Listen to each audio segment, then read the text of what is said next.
듣도 보도 못한 또 다른 정시를 만듭니다. 얘네가 드디어 정시학생부 종합전형이라는 걸 만듭니다. 안녕하세요. 입시가 막막할 때 유니브 클래스 이상현입니다. 이제부터 이제 실제로 우리 고3 학생들 같은 경우가 이제 본격적으로 입시를 시작을 하는데, 그 입시의 시작에 있어서 가장 중요한 전형을 오늘은 좀 설명을 드리는 자리를 마련을 좀 했습니다. 대입전형 시행계획, 이것만 보더라도 올해 2027학년도에 대학들이 어떤 식으로 선발을 하겠구나라고 하는 부분은 충분히 확인하실 수 있다라는 얘기를 먼저 드릴 겁니다. 자, 지금부터 이제 우리 본격적으로 팔 걷어붙이고 육클생 여러분들과 함께 신설에 대한 얘기들을 좀 해드리려고 합니다. 성균관대학교가 올해의 가장 태풍의 눈이라고 저는 말씀을 좀 드리고 싶어요. 작년에도 참 많이 변했지만 올해도 참 많이 변하는구나, 이 정도면 이제 그냥 기대해야 되는 수준이에요. 자, 일단 성균관대학교는 올해 다군에 듣도 보도 못한 또 다른 정시를 만듭니다. 얘네가 드디어 정시학생부 종합전형이라는 걸 만듭니다. 그래서 이게 예전에 한 2010년도쯤 15년 전에 있었던 전형 같은 게 다시 생겼다라고 보시면 될 것 같아요. 그래서 그때는 옛날에 정시에서 수시에서 떨어진 친구들이, 예를 들어 보통 외고생 같은 친구들이 다군에 정시 원서를 쓸 때 나의 학생부가 수시에 떨어졌어, 근데 정시 성적을 조금 이용해서 원서를 쓸 수 있거나 혹은 학생부 종합전형을 한 번 더 도전해보는 느낌의 원서를 썼을 때가 아주 옛날이었는데, 그런 느낌의 전형이 올해 다시 새로 생긴 게 우리 성균관대학교입니다. 자, 그래서 보시면 전형 방법이 학생부 100% 더하기 수능 최저만 붙인 전형인 거죠. 우리 성균관대학교의 특징을 보시면 알겠지만, 학생부 종합전형을 썼을 때 전공 적합성을 그렇게 우리는 많이 따지지 않는다, 우수한 학생이라면 그냥 뽑겠다 라는 얘기를 많이 한단 말이에요. 자, 그런 것 때문에 평가 방법이 어떻게 될지에 대한 고민들을 좀 많이 하셔야 되는 전형이 되지 않을까 싶은 거고, 그 다음에 이제 수시로서 무언가 좀 실패를 맛본 친구들이 원서를 많이 재도전할 만한 그런 전형이 되지 않을까라는 고민이 좀 있는 전형이긴 합니다. 다만 저기 같은 경우는 전부 다 사범대학교만 뽑고 있습니다. 교육학과, 한문교육과, 수학교육과, 컴퓨터교육과 이렇게만 뽑고 있는데, 지원을 마음대로 하시기에는 조금 어렵겠지만 관심은 다 같이 가지실 것 같은 전형이다 라고 하는 거 정도만 기억하시면 좋을 것 같아요. 자, 두 번째, 중앙대 같은 경우는 수시 종합전형에서 성장형 인재라는 전형을 만듭니다. 원래 융합형 인재 전형, 그 다음에 탐구형 인재 전형 플러스 성장형 인재 전형이라는 전형이 신설됐다라고 보시면 될 것 같아요. 자, 그래서 이 전형의 가장 핵심적인 특징 사항이 하나가 있는 건 뭐냐면, 바로 저 수능 최저가 있다라는 게 가장 큰 특징이에요. 제가 생각했을 때는 우리 2028학년도를 대비하는 대학들의 움직임이라고 저는 이해를 하고 있는데, 자, 무슨 얘기냐면, 우리 2028학년도 같은 경우는 통합이라고 하는 개념, 그 다음 내신의 5등급제라고 하는 부분 때문에 학생들의 변별이 생각보다 쉽지 않을 수 있겠다라는 의미에서 수능 최저를 강화할 것이다 라고 하는 예상이 있었어요. 그리고 그 예상대로 그거에 대한 적용을 조금은 빨리 하고 있는 건 중앙대학교인 것 같고요. 자, 그래서 한 2, 3년 전만 해도 학생부 종합전형을 준비하는 친구들은 수능을 공부하지 않는 게 트렌드였단 말이에요. 올해 같은 경우는 학생부 종합전형을 쓰기 위해서 수능 공부를 생각보다 많이 해야지 붙을 수 있는 원서들이 점점 많이 생겨가고 있는 게 특징입니다. 특히 하위권 대학보다는 상위권 대학들에 조금 더 이야기가 많이 있다라고 보시면 될 것 같아요. 다만 이제 이런 거죠. 종합전형 간에 이제 중복 지원이 가능하다라고는 써놨어요. 실제로 최저학력 기준을 잘 못 맞추는 친구들 같은 경우는 기존의 융합형을 쓸 거고, 그 다음에 성장형 같은 경우는 최저학력 기준을 좀 더 잘 맞출 수 있는 학교군 혹은 본인의 실력이 좀 되는 친구들이 조금 더 원서를 많이 쓰겠죠. 자, 근데 이렇게 되면 대학 입장에서도 지원하고자 하는 학생의 풀이 조금은 바뀝니다. 그러면 이제 융합형 같은 경우는 수능 최저는 잘 맞추기가 어렵겠지만 내신 성적이 좀 우월하다던가 그런 친구들이 원서를 쓰기가 조금 더 좋아질 것 같고요. 반면에 저 내신 성적이 조금 안 나오지만 수능에 자신감이 있는 친구들 같은 경우는 성장형 인재를 조금 더 쓸 확률이 높아지겠죠. 그래서 이 대화의 의미를 잘 기억하시면 좋을 것 같습니다. 서강대학교도 마찬가지입니다. 기존의 서강대학교는 원래 학생부 종합전형을 단일 전형으로 운영하다가 올해 같은 경우는 이제 일반 원, 일반 2라고 하는 전형으로 똑같은 전형을 두 개로 분할해 놓은 거라고 보시면 될 것 같아요. 그래서 평가 방식도 무언가 달라진 건 없는데, 다만 이제 이렇게 되게 되면 학생들 입장에서는 원서를 쓸 때 조금 고민되는 부분들이 생기는 게 뭐가 있냐면,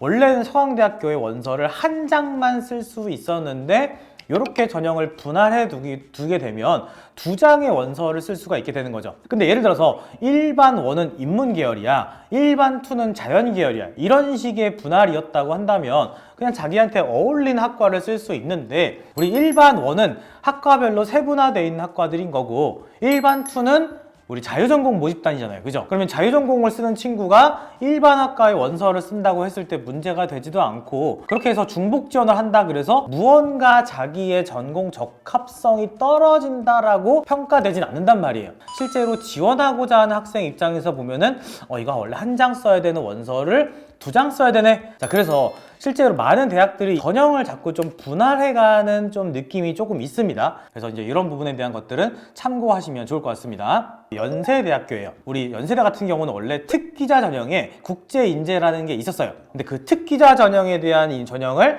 폐지하고 나서 국제인재 전형으로 이제 바꾼 거다라고 보시면 되겠죠. 위에 이제 인원을 보시면 120명이고, 뭐 전형 방법은 3배수 전형에 면접을 40% 반영하는 전형, 그다음에 수능 최저가 없는, 그다음에 영어로 면접을 보는 그런 전형이다라고 보시면 될 것 같고, 이거는 사실상 그냥 전형명을 특기자 전형에서 종합 전형으로 바꾼 거다라고만 생각하시면 될 것 같아요. 선발하는 방식이나 평가 방식이나 다 똑같은 형태다 정도로 기억하시면 되겠죠. 자, 그래서 전형 신설에 대한 의미를 제가 좀 정리해서 말씀을 드리면, 대부분의 대학들이 종합 전형을 좀 분할하는 형태의 모집 단위를 많이 만들어 가고 있습니다. 실제로 대학 개수로 따지면 거의 40개 정도 되는 대학 중에서 한 10개 대학 정도만 단일 전형으로 운영하고, 20개 넘는 대학이 전부 다 종합 전형을 2개 혹은 3개, 많게는 4개까지도 운영하는 대학들이 있다라고 하는 거 정도는 잘 알고 계시면 좋을 것 같습니다. 근데 학교가 저렇게 이제 전형을 나누는 건 뭐 제가 봤을 때는 아까 얘기 드린 것처럼 서류로 뽑고 싶은 학생들이 명확하게 있고요. 저거는 면접으로 뽑고 싶은 학생들이 명확하게 있기 때문에 그래요. 그렇기 때문에 우리 이 영상을 보시면서 고민하시는 분들은 면접형이랑 서류형이랑 그 전형 중에서 나한테 어울리는 전형은 뭘까라고 하는 것들을 같이 고민하셨으면 좋겠다라는 의미로 기억하시면 좋을 것 같습니다. 여기까지가 우리 신설된 전형에 대한 얘기를 좀 해드린 거고요. 지금부터는 이제 변경된 전형에 대한 얘기들을 좀 해드리려고 합니다. 이 학교 하나만 분석하더라도 엄청나게 오랜 시간이 걸리지 않을까 싶은데, 자, 첫 번째로 최저 학력 기준이 바뀝니다. 자, 그래서 위에 보시면 일반에 국수영탐 1+1 중 세기합 7등급이고, 2027학년도의 수능 최저는 국수영탐 2에서 세기합 7등급이니까 세계합 7등급이라는 기준이 무언가 바뀌는 건 아니죠. 근데 뭐가 바뀌었냐? 원래 성균관대는 탐구 하나의 과목을 개별적으로 평가해줬는데 이게 탐구 평균으로 바뀌게 됐어요. 그러면 이제 학생들 입장에서는 탐구 영어 뭐 이런 식으로도 최저를 맞출 수 있었던 건데, 탐구로 한 과목 반영하는 게 아니고 두 과목 평균으로 들어간다? 이거는 수시 최저에서 생각보다 많이 까다롭게 되거든요. 저렇게 탐구 하나를 보다가 탐구 2개 평균으로 최저가 넘어가게 되면 적게는 보통 5%, 많게는 10%의 최저 학력 기준의 충족률이 떨어지는 걸 저는 계속 봐왔어요. 그런 의미 때문에 생각보다 수능 최저를 맞추기에는 좀 까다로워질 수 있다 정도는 기억하시면 될 것 같고, 두 번째로 전기전자공학부의 최저 학력 기준이 원래 세기합 7에서 세기합 6으로 올라간 게 하나 있을 것 같고요. 의대도 최저가 강화가 됐어요. 세기합 4등급에서 4기합 5등급으로 수능이라고 하는 타이틀을 성균관대가 조금은 많이 올려놓고 있는 흐름이 있습니다. 그래서 요거 정도는 잘 기억하시면 좋을 것 같아요. 더하기 뭐가 있냐면, 과학 탐구를 보는 친구들한테 메리트를 주고 싶은 거예요. 성대는 탐구를 2과목 평균했을 때의 성적이랑 과학 탐구 한 과목의 등급으로 봤을 때 이 2개 중에 등급이 우수한 게 있다라고 한다면 그걸 반영해 줄게. 예를 들어 과학 탐구가 한 과목이 1등급이야. 근데 한 과목이 4등급이야. 근데 그러면 과탐 한 과목인 1등급이 요걸로 평가해 줄게. 근데 네가 사탐은 1등급이야. 근데 과탐이 4등급이야. 그러면 평균으로 할 거야. 그래서 요거 중에서 우수한 걸로 반영해 주겠다라고 하는 거니까, 과탐 한 과목 등록을 잘하는 친구들 입장에서는 성균관대학교에 저체제를 맞추는 게 조금 더 용이해질 수 있는 거죠. 그래서 조건에 따라서 조금 다른 개념이 있다 정도는 잘 기억하시면 좋을 것 같고, 더하기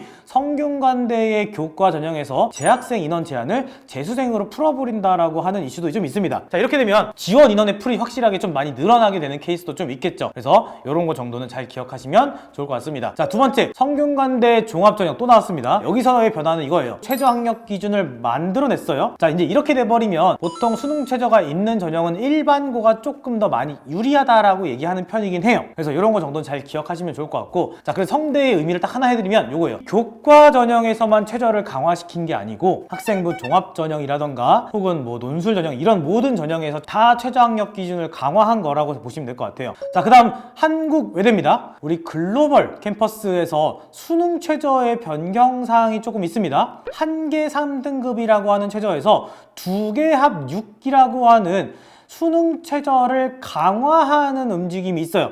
근데 이게 학생부 교과 전형 플러스 논술 전형까지도 같이 변화가 되고 있다라고 하는 거 정도는 잘 알고 계시면 좋을 것 같습니다. 자, 그 다음에 홍익대입니다. 자, 홍대 같은 경우는 변화사항이 좀 큰 학교예요. 자, 어떤 게 크냐? 다른 거 다 필요 없습니다. 수능 최저가 전체 모든 전형에서 완화가 돼 있다라고 보시면 될 것 같아요. 그래서 전부 다 수능 최저가 3개 합 8등급에서 2개 합 5등급으로 최저가 완화되는 거다 보니까 홍대는 원래 수능 최저가 굉장히 강해서 학생들의 내신 성적이 조금은 부족하더라도 원서를 쓰자라는 느낌의 지원 성향이 굉장히 강했던 학교인데, 그 지원 성향이 조금은 많이 바뀌게 될 것 같다라는 느낌이 풍길 거고요. 그렇게 되면은 학생부 교과 전형의 종합 입결이라든가 종합 전형의 입시 결과가 생각보다 많이 올라갈 수 있는 학교로 변했다라고 하는 거 정도를 잘 기억하시면 좋을 것 같습니다. 자, 올해 또 역시 대파란을 일으킬 가천대학교가 또 등장합니다. 아실 거예요. 악명 높은 학교입니다. 악명이라고 보기에는 학생들 입장에서는 전형 방식을 너무 많이 바꾸고, 저도 정말 참 어려운 학교인데, 얘네가 어려운 이유가 전형을 매년 바꿔서 작년 입시 결과를 제대로 써본 적이 없는 학교예요. 그러다 보니까 원서 쓰기가 정말로 많이 까다로운 학교라고 저는 말씀을 항상 드리거든요. 자, 그 중에서 이제 어떤 방법이 생겼냐라고 한다면, 먼저 학생부 우수자부터 말씀을 드릴게요. 변환 등급표에 1,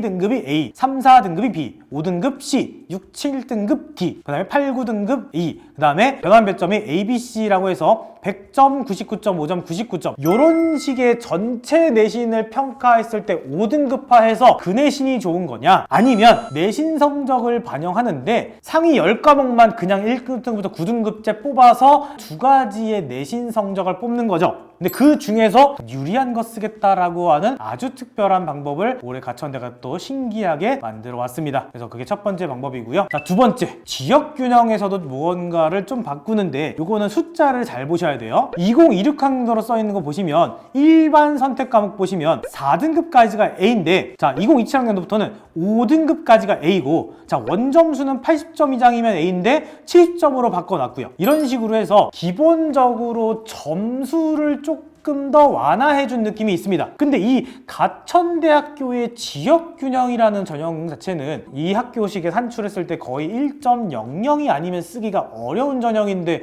이 상태에서 만점자도 조금 더 많이 늘어난 형태로 좀 보이거든요. 이러면 실제로는 면접의 가치가 조금 더 많이 늘어날 수가 있겠죠. 뭐 이래서 이거는 아시는 분 아시겠지만, 이 전형이 참고로 300명 정도 자유전공으로 뽑고 1단계에서 7배수 뽑은 다음에 한 약 2,000명 정도의 학생의 면접을 보는 아주 특별한 전형입니다. 그래서 거기를 누가 통과했느냐가 항상 매년 관건이 되는 거죠. 그래서 저도 이제 올해 쓴 친구 중에 하나가 선생님 덕분에 잘 붙었다고 해서 감사하다고 저한테 인사해준 친구가 있는데, 그 친구도 내신 성적이 거의 만점에 수렴했던 친구다 정도는 잘 기억하시면 좋을 것 같습니다. 그래서 내신 성적 등급이 조금 안 나왔던 친구들도 이게 또 나올 수도 있어요. 그래서 이런 전형을 반드시 계산해 보셔야 된다라고 하는 거 잘 기억하시면 좋을 것 같습니다.